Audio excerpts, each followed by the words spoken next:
inside. Naranasan niyo po ba yun, mga kapatid? Okay lang may problema, wag lang sabay-sabay.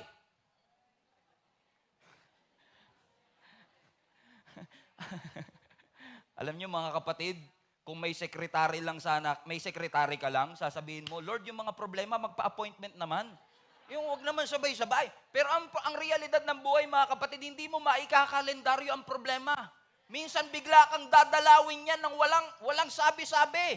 At minsan kung kailan ka problemado, dun sila nagsasabay-sabay. Kaya ang sabi ni Apostle Paul, hallelujah. Kaya nga sabi ni Apostle Paul, sabi niya, Lord, sabi niya sa mga Corinthians, we are being pressed on every side. Ibig sabihin, kahit saan ako tumingin, may pressure. Kapag may crushing, dun lumalabas yung anointing. Kailangan minsan i-crush, kailangan minsan i-press para makita yung benefit. In fact, yung musical instrument tumutunog pag prines.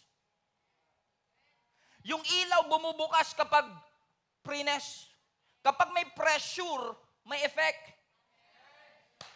Hallelujah. Hindi kaya hindi effective ang buhay mo kasi iniiwasan mo yung pressure? Kasi kung may choice naman, ba't kailangan ko pagdaanan? Ayoko niyan, pastor.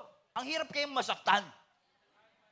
Iiyak ka, wala kang luha, sisigaw ka, wala kang boses.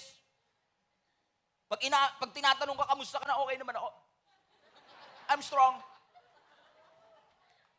Pero kung gusto mo ng effect, minsan talaga may pressure. Kung gusto mo ng tunog, kailangan i-press. Minsan may pressure. Para lumabas yung anointing, kailangan may crushing. So ibig sabihin, every time you're being crushed, deliverance is flowing. Every time you're being crushed, something happens in your life. Kaya imbis na iwasan siya, ang tinuturo ng Panginoon sa atin sa simbahang ito, imbis na ipanalangin natin, Lord, iiwas mo lahat ng pagsubok. Sabihin mo na lang, Lord, kung dadaan yung pagsubok, palakasin mo na lang ako.